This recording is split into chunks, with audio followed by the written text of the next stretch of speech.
In the lush highlands of Kenya, nestled between rolling hills and dense acacia forests, stood Kwetu Academy. The imposing gates of this prestigious boarding school carried the promise of excellence and discipline. For parents like Mama Amina, it symbolized a beacon of hope for her daughter, Amina, to rise above the hardships of their modest village life. But behind those gates lay a shadowy reality, one that would leave indelible scars on its students. Amina, a 14-year-old girl with dreams as bright as the African sunrise, arrived at Kwetu Academy with nervous excitement. She was placed in Nyota Dormitory, a weathered building painted in fading pastel colors. The matron, Mama Muthoni, was stern, her sharp eyes darting between students, enforcing rules with an iron hand. "Discipline is the cornerstone of greatness," she would often say. As days turned into weeks, Amina noticed something unsettling. Senior students often patrolled the dormitories after lights out. They called it Nyota duty, but the younger girls whispered of its darker implications. One night, as Amina struggled to sleep on her hard bunk, a senior named Fiona approached her bed. "You're new here," Fiona said with a smile that didn't reach her eyes. "You'll learn soon enough." Amina's heart raced. Fiona's visits became frequent, each encounter more invasive. When Amina mustered the courage to report it, the matron's response was chilling. "These are senior privileges," Mama Muthoni said dismissively. "Respect the hierarchy." Meanwhile, the male students in an adjacent dormitory faced their own nightmare. Dowdy, a shy boy with a love for drawing, had become a target for Mr. Odieno, the mathematics teacher. Under the guise of extra lessons, Mr. Odieno exploited the trust of his students. Dowdy's quiet demeanor turned withdrawn, his once joyful sketches now dark and chaotic. Amina and Dowdy's paths crossed during a library session. She noticed his distant gaze and the way he flinched at sudden movements. In hushed tones, they began to share their stories. "We have to tell someone," Dowdy said, though his voice quivered with fear. The school administration's response to their complaints was swift and ruthless. Amina was branded a troublemaker and Dowdy a liar. They were ostracized by their peers, silenced by threats of expulsion, and burdened with shame. But Amina and Dowdy's spirits were resilient. They began documenting their experiences in a secret journal, detailing every incident with precision. With the help of an empathetic janitor named Baba Juma, who had overheard their whispers, they smuggled their journal to an investigative journalist in Nairobi.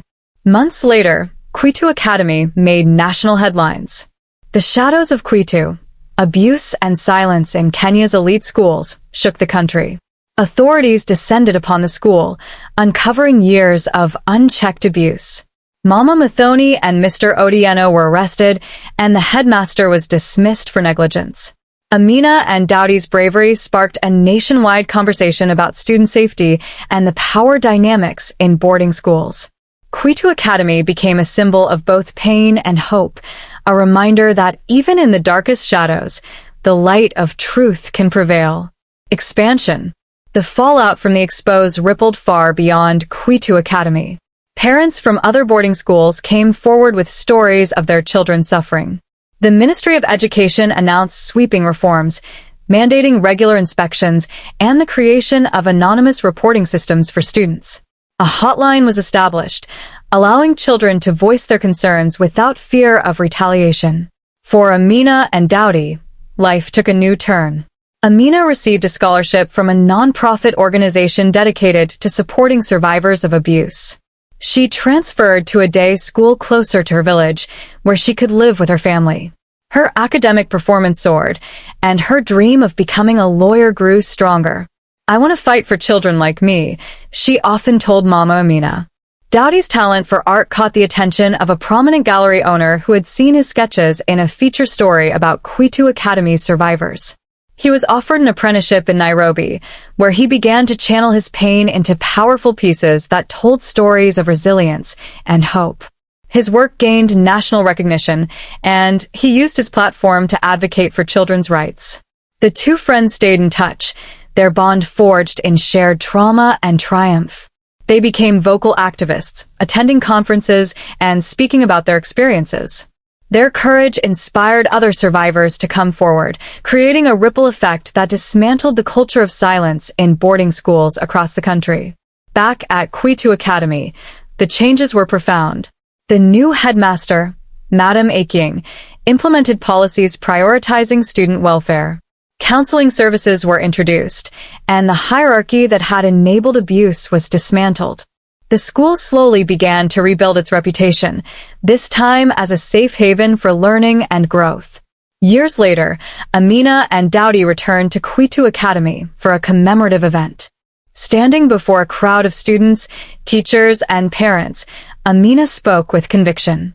This school taught us that silence can be deadly, but courage can change the world. Let's ensure that no child ever has to endure what we did. The applause that followed was thunderous, a testament to the power of their journey.